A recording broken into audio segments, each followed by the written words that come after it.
A swale, Setlia tel squi, Talitzel qua samath. I just introduced myself in Halkamalum. I said, good day.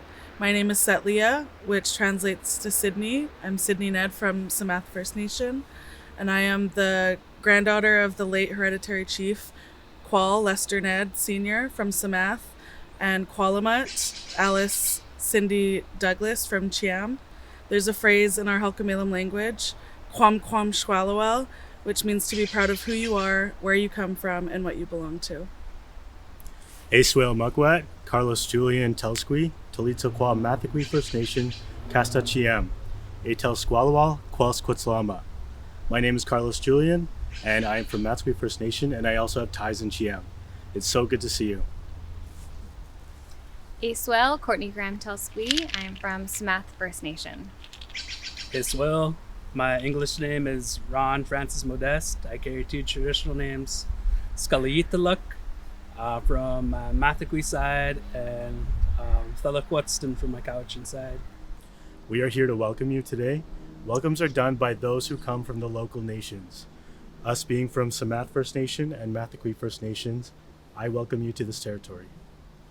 Where land acknowledgements are the responsibility of everyone, as we need to acknowledge the land that we are on.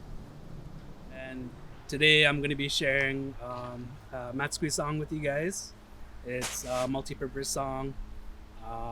We had one of my uncles from Chehalis come down and gifted this song to us. And yeah, I'll share.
Well, te iatalitzel, shaishko with the hummel to squee, and halkamel the hummel to stalo.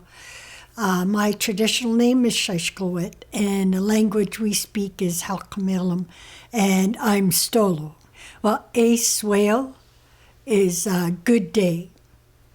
A lattice is good morning. And a directly translated means good. Swale is the coming of the day, the sun coming. Lattice is you got to put your tongue behind your front teeth to get the LH sound at the end. So a lattice, good morning. I invite all of you to learn that. And the best way to remember and learn is to use it. To keep the language is to use it.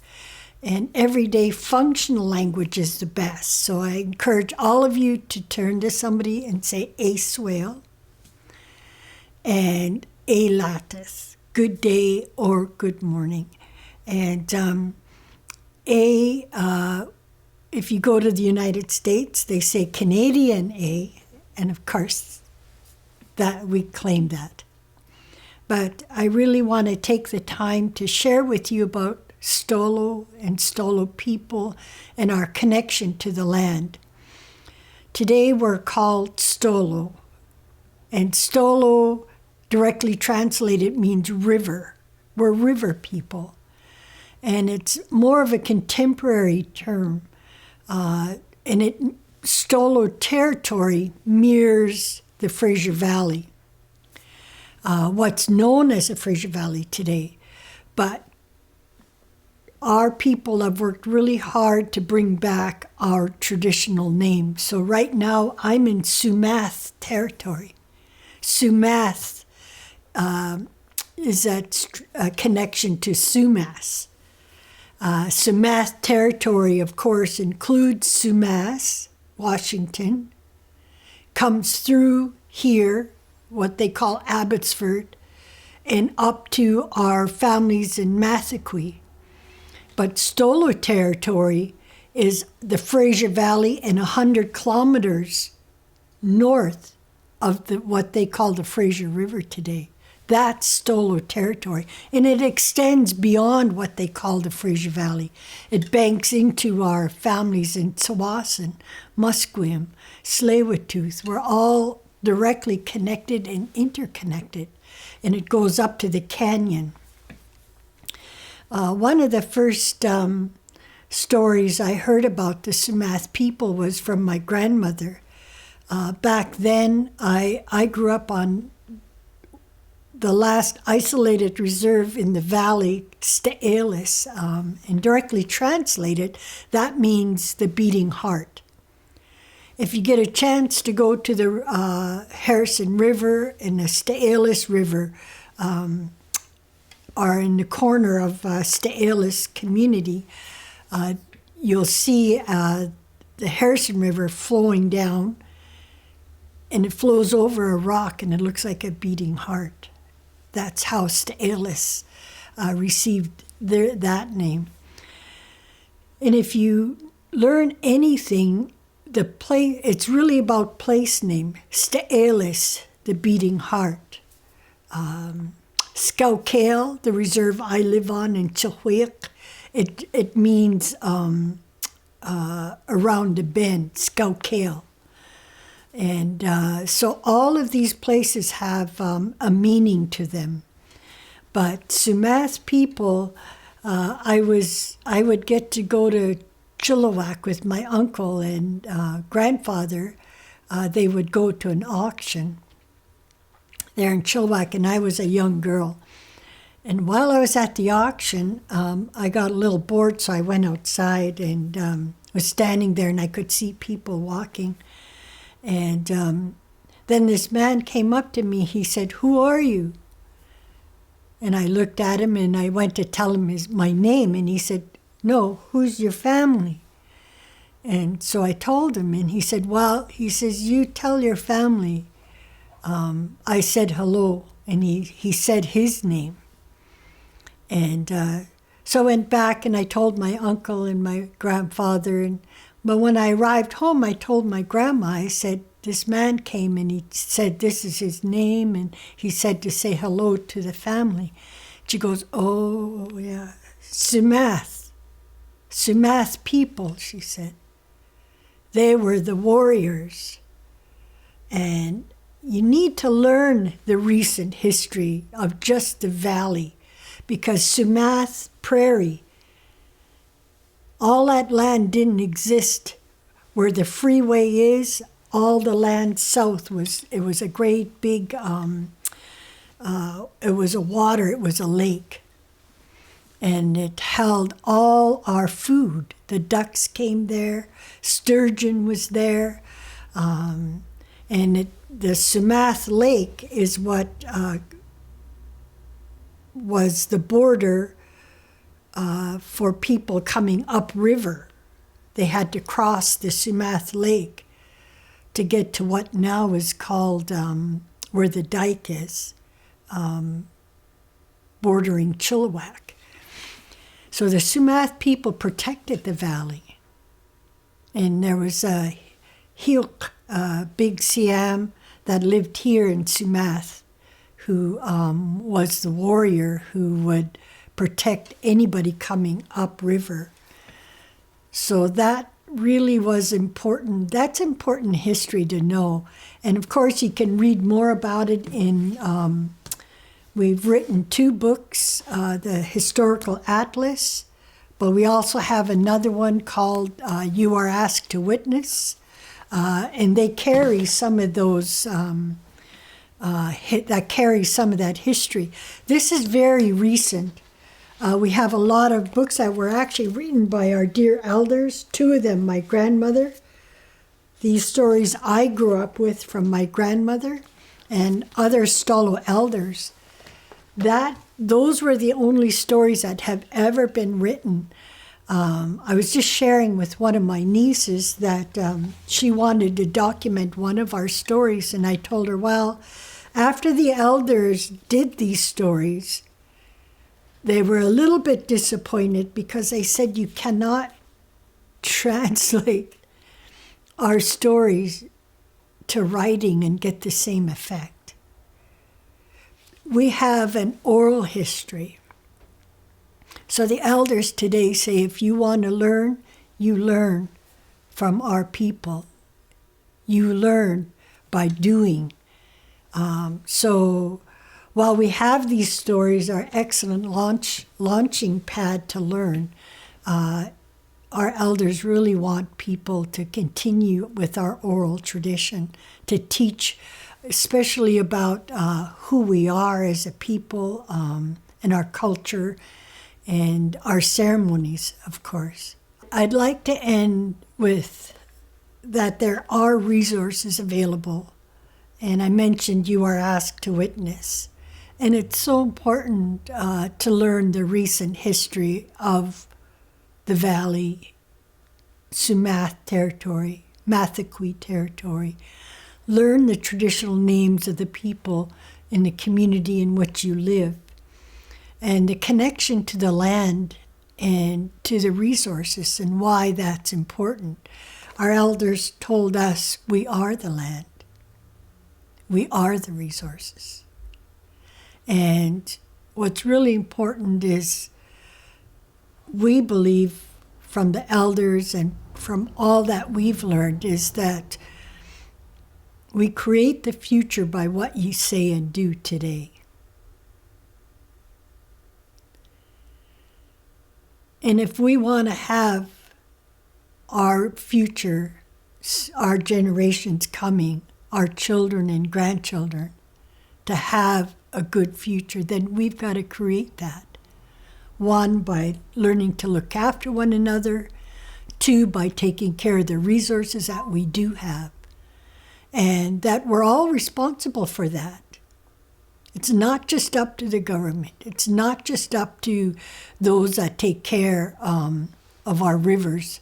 It's up to each one of us to take care of our land, to take care of our resources, and ensure that what we enjoy today is enjoyed 7 generations from now. So, thank you for listening.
Aswale, Chichalatia Mathakwi. I'm very proud to hold two traditional names. My second name is Yamatia. My English name is Brenda Morgan. I'm from Matsqui First Nation. And I'm here to talk to you today about intergenerational trauma and what it was like to be raised by a residential school survivor. My mom is a residential school survivor. And so many people wonder why we're not over it, why we're not past it, knowing that the last residential school in Canada closed in 1996. But the hurt and the healing is still something that is so desperately needed amongst our people. And we're here to talk about education. And I want to share with you, when I was in school as a young student, I didn't feel comfortable. I didn't feel welcomed, and I didn't feel encouraged to continue my education. So I dropped out at the age of 16. That was the norm for our people. Academics isn't something that we were able to wrap our minds around, even though residential schools suggests that you should be being taught something. But what we were being taught was not anything that is transferable in life. We were being taught how to abuse each other. And that is where everybody gets to see us out on the streets. You know, if you have an addiction problem, you see somebody out on the streets and, you know, most people look and think, well, you're doing that to yourselves now. Nobody's even doing it to you anymore. You're doing it to yourselves. And I just really want to correct everybody who has that mindset and remind you that this is learned behaviors. These are the learned behaviors that we took back from the residential schools and dropped it on children that didn't even attend, didn't even walk in through the doors of one of those schools. But I suffered abuse at the young age of 7 years old. It's probably one of my first memories is sexual abuse. And I wanted to work so hard to change that for my children and my grandchildren. And I'm proud to say that change is happening. But it's happening very slowly. And we need your help. This isn't about handouts. This isn't about sympathy. This is about empathy and helping us guide our way through a school system we're not comfortable in. So I want to thank you for listening to me today. And I want to encourage you to get to know us, get to know Matsqui, get to know Samath, get to know us. Once you do that, you'll understand the trauma that is very deep inside our souls and our hearts today. So thank you very much for listening. Have a great day.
Elata Theoquiltal Telsqui, Casta Thatuk, Talitza Samath. Good morning, everyone. My traditional name is Thatuk and also Theoquiltal. I carry two traditional names. And I also have the government sales name of Christopher Allen Silver. I'm from Sumas First Nation. I'd like to welcome you to the traditional and unceded territories of the Samath and Mathaqui people. This morning I'm going to talk about something that I have very deeply and passionately in my heart. What I have before you today is the United Nations Declarations of the Rights of Indigenous People. This declaration has several articles inside of it that describes our rights as Indigenous people, what our rights and our duties and responsibilities are as Indigenous people. And several of these articles that are out inside this small booklet really pertain to our rights to our language. They pertain to our rights to our culture. They pertain to our rights to our education and our rights to being on the land and our duties and responsibilities on the land. As you go throughout this very small booklet that was actually compiled several years ago, and a lot of our elders did a lot of work on this throughout North America and Turtle Island. The United Nations Declaration of Rights on Indigenous People was adopted by the UN General Assembly on September 13th, 2007. The General Assembly is majority of when they talk about United Nations, that's all the world. And one thing that the United Nations really heavily despises is colonialism and what colonialism has done to Indigenous peoples. So as Indigenous peoples all across the world, they compiled several of these articles to help us protect our rights to our language, to protect our rights to our land, protect our rights to the environment, and to protect our rights as Indigenous people, as our ways of being. And as you go throughout this very small booklet, there's 46 articles that pertain to our rights as Indigenous people. And I'm just going to randomly read out just a few of these, just to show you what some of these articles are and what do they actually mean. Let's go to Article 17. Indigenous individuals and people have the rights to enjoy fully all rights established under applicable international and domestic labor law. Or even Article 19.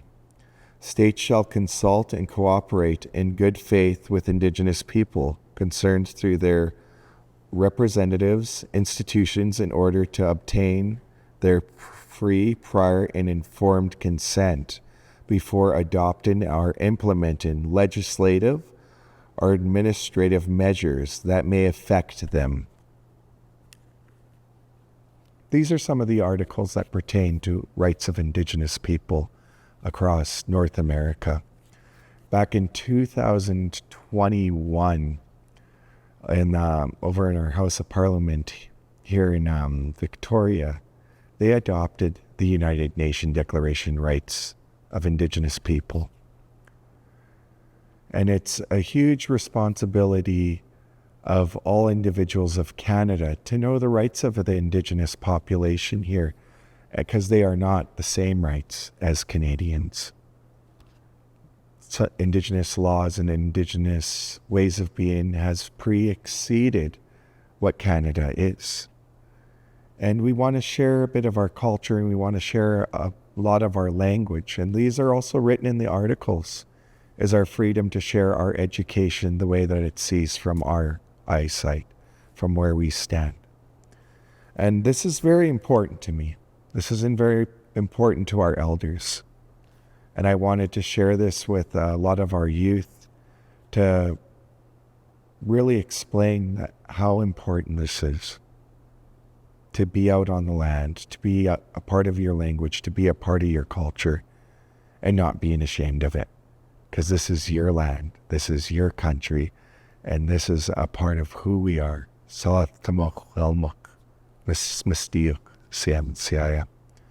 I'd like to thank everyone for listening to my brief message on the United Nations Declaration Rights of Indigenous People, or also known as UNDRIP. These books are usually given out freely. There are several contacts that you can get. Out on the back here, we have the AFN, Assembly of First Nations. We also have the First Nations Summit, and also the UBCIC, the Union of British Columbian Indian Chiefs. If you look up any of these places online, I'm pretty sure they are available to get you articles here. I'd like to thank you for listening to me. Siethamitzel, Gatukwasai, Lahai.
Tansei, Eswell, Latte Talsqui. My name is Dishinakashun. My name is Pixie Wells, also the president of the Fraser Valley Métis Association. Super proud to be here, but also want to acknowledge the traditional territories on which we are standing on, and my feet are firmly planted today, is Smathakwe and Samath, and reminding ourselves that they're not shared territories. They choose to be kind with each other. That is one of the things that we have learned, and one of the pieces of education that I think that we need to move forward with.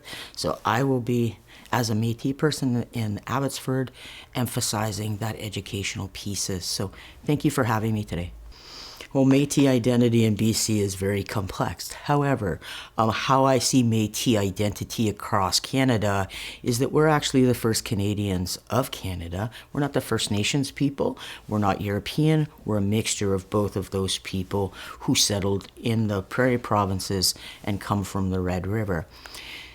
We also have our unique culture. We have unique languages that are different from south to north to east to west in some cases. Some are very much French fluent languages, some are very much Cree fluent languages. So depending on where your family comes from and the name of your family might determine what language or Michif language that your family would speak, whether that be northern, southern, Cree. There's many different dialects, I believe 7 different dialects of the Michif language. There's also there's a lot of instinctual things about our culture. It's not just the fiddle, the spoons, the identity of playing music together and coming together and dancing was a huge part of Métis culture when they lived in forts. It was a way to entertain each other and also come together. Beadwork, we're also known as, the beadwork people. However, there's many other instances. Just had a conversation last night with some wonderful Two-Spirit elders from across Canada about we're not just beadwork. We did quill work. We did tufting.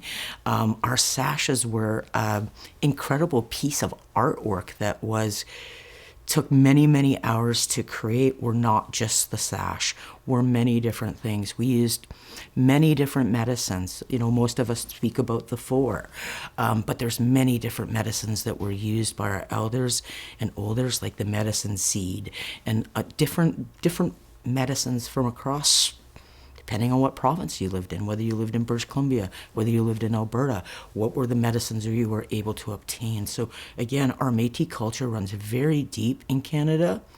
And again, as BC Métis, right now we don't have Section 35 rights. So in my opinion, as being Métis, we have a right and duty to truth and reconciliation as well. To uplift the First Nations people and to uplift the traditional territories in which we reside, to educate people on their existence and our existence alongside of them when we came here to Fort Langley and to some of the forts along the river where our Métis identity is instilled and ingrained in the fur trade and also the pemmican trade, and also in BC governance. So if you go back in history, we were part of the first governance of British Columbia, Métis women. If it wasn't for the Métis women to bring some of those men over the Rockies, not sure if they would have made it here. So it also stands to our matriarchal side of our nation, our women, our children. So our matriarch sides brings very strong family ties to the Métis people, and that's also a strong ingrained in our culture. Something that we've sort of slipped away from is that matriarchal, we've slipped away from matriarchal and we've sort of gone to patriarchal. But I think the swing now is going back to that matriarchal approach and that kindness approach in our nation. And I think that's very important as we uplift our youth and our children to walk in kindness, but also bringing people home that haven't come home, like your Two-Spirit kin. We held our Two-Spirit people in a very high regard long before Confederation and all of those things. Those people held significant roles. They were ceremonial people. They were shamans. They were a lot of things in communities, and they directed communities from your matriarchal and your patriarchal side as well. So I think allowing those voices to be heard today and to be seen today is part of our Métis culture coming back alive. And I think any Métis student that's in the school district should be proud to be Métis and learn about being Métis. Again, I don't know if you've ever read the Lobstick book. It tells you about how they identified coming down the river, how they knew what tree to stop at, how they knew whose family was there before them. So those things, the giving tree, those are the kindness things that Métis people did with each other as they traveled across this country. So again, we hold great significance in the history of Canada. And all Métis students, all Métis people in Canada should be very proud of that. That identity and who we are culturally, and learning more about that, like Louis Riel Day, and why was Louis Riel a treasonist? Back then we would have called him a treasonist. Today we call him an activist. He is the forefather of Métis governance. He wasn't the only father, though. There was many of them. 7 brilliant men who created Métis governance and the Métis people across this homeland. So that being said, stand proud and learn and listen, and also be kind to your First Nations brothers and sisters so that we can come together collaboratively and collectively and raise our voices across this nation. So I thank you for having me.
I've been asked to speak a little bit about Two-Spirit identity, Two-Spirit LGBTQIA plus identity from a Métis perspective or maybe more of a Indigenous lens.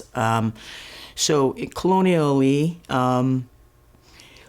Two-Spirit people or LGBTQIA people are judged by who they choose to be a partner with, whether that be male or female.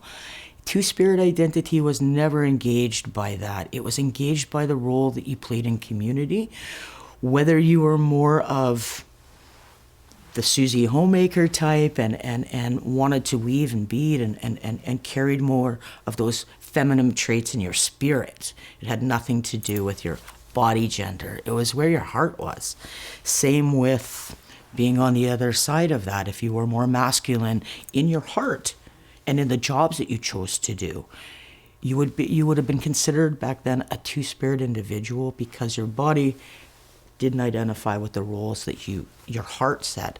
And again, that identity was created by our elders. That identity was created by understanding who our children were, allowing our children to grow up and be who they were. From my understanding and some of my teachings that I've been given, it was kind of like they'd put a child down with a weaving basket, they'd put a child down with a bow and arrow. Depending on which side of that they went to, if they went to the weaving basket and chose the weaving and picking berries, they sort of stayed in the feminine and the matriarch camp. If they picked up that bow and arrow, it was more of they were hunters and fierce and they would go to the masculine side of the camp. And that's where we allowed those children to prosper. And though nobody questioned it, nobody ever questioned those identities because it wasn't about the body you were born in, is where your heart speaks to the Creator and how you do the work for your people.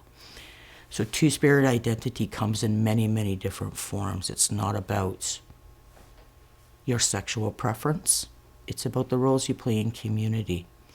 So don't let anybody tell you that two-spirit identity isn't real, because it is. And a lot of us, again, back in history, if you go back in history, a lot of us played key roles. A lot of us sat above chiefs, and we sat above elders in the longhouse. We were the overseers of most communities. And that's why I'm so proud to carry the name Osau Suniao Wu Mikswak, which means he is golden eagle. And when it was gifted to me, it reminded me of the two spirits' roles in community. It's our job to stay close to the Creator and also watch over community. That was our role and that was our job. So when that name was gifted to me, I now know why it was gifted to me and for the reasons. And for that, for all two-spirit youth in the school district of 34, I say, live your best life, be who you are, and go to your community, then show them your gifts of kindness, your gifts of love, because we are those gifts to our nation. Hi, hi.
June 17, 2024 marked the signing of the new Enhancement Agreement for Indigenous students in the Abbotsford School District for 2025 to 2030.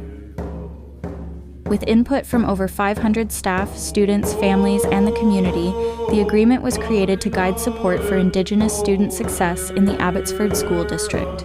It highlights 3 key commitments, each with action plans.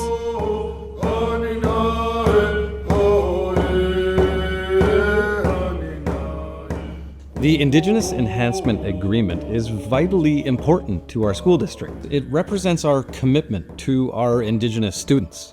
We have a mission to inspire and prepare students for a lifetime of success. And by specifically making sure we find ways to incorporate Indigenous knowledge, culture, and history into the curriculum, everybody benefits.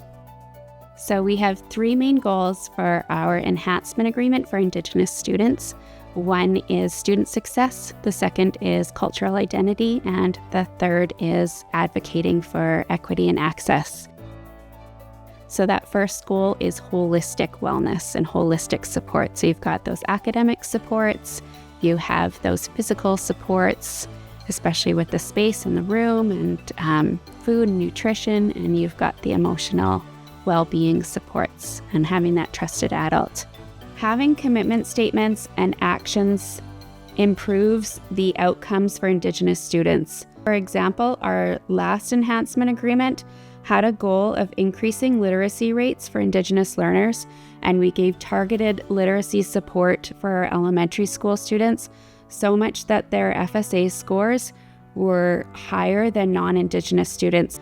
The second goal is about cultural identity and cultural success and spiritual wellness. So you have all 4 aspects of holistic success in there. We're first rooting students with the stories, teachings, and language and culture of the territories that we're on, Samath First Nation and Mathquay First Nation. And then you're connecting the students to their own Indigenous identity. After that, we're working on recognizing that Indigenous cultures and ways of being are diverse across Turtle Island. And the third goal is when we're really advocating for equity and access within our district, for our staff members, for our students. A group of Indigenous students called the Agenda Gap played a crucial role by providing student voice and suggestions to the new enhancement agreement. They identified 3 priorities: continuity of Indigenous support workers, food accessibility, and Indigenous resource room access. Having those connections of being able to talk to people if I need to, having the academic help, and having just the connections of people who can tell me about my culture is really important to me. We get to learn about bands and how and why it's important to be with our culture. The enhancement agreement helps Indigenous students have a safe place to go in school, and if they need help at all, they can go to if they're Indigenous support worker. We need a good and welcoming space to learn and have fun, and the enhancement agreement helps us have that. These priorities that the group identified were heard by the leaders involved in renewing the enhancement agreement, and they were included. The advocacy that they were able to do is going to have a lasting impact for many Indigenous students in our school. Students and families may not have the opportunity to reconnect with their culture, and when we prioritize that with our enhancement agreement, those students feel so proud. They're proud to be Indigenous. They're proud of who they are. They connect to stories of their own cultural identity and share that back with their families who didn't have that. When we see our role models, their applications say that they learned about their culture through our programming.